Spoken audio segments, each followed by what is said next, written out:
All right, y'all, let's talk about the Phoenician woman. All right, the Syrophoenician woman that was called a dog. We go to Matthew 15. A lot of times we ought to, I've only come for the lost sheep of the house of Israel.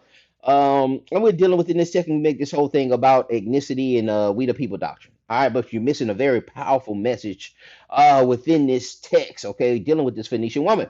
All right, she's been calling them to the point, she's been crying out to the point where the disciples is telling Christ, listen, man, come say something to her.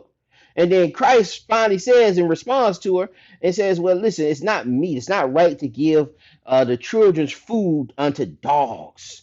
All right. But she said, hey, even the dogs eat the children's crumbs. All right. Even the dogs get to eat the children's crumbs. And so if you look at it in Mark, he says, for that saying, I have healed your daughter. But in Matthew, it says, oh, woman, great is thy faith. Great is thy faith. Now, why is that a faithful saying? Why is her humility, all right, her humility, her dedication, her relentlessness of being told no or being rejected? She would not be rejected. Oh, woman, great is thy faith. All right, let's look at Luke chapter 18. It's another parable Christ gives about this same kind of situation. Verse 18, Luke 18, verse 1, he says, and he spake a parable unto them to this end that men ought always to pray and not grow faint. This is what the parable is about. Verse 2, saying that there is in the city a judge with fear of not God, neither regard of man, and there was a widow in the city, and she came unto him, saying, avenge me of mine adversary.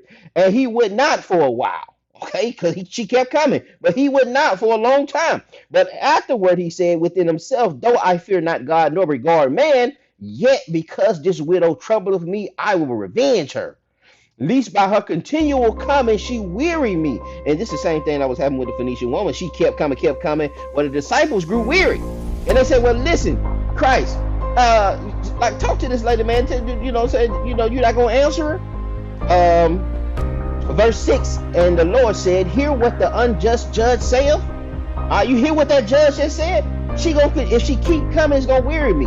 And shall not God avenge his own elect, which cry day and night unto him, though he bear long with them? I tell you that he will avenge them speedily. Nevertheless, when the Son of Man cometh, shall he find faith on earth? Shall he find faith?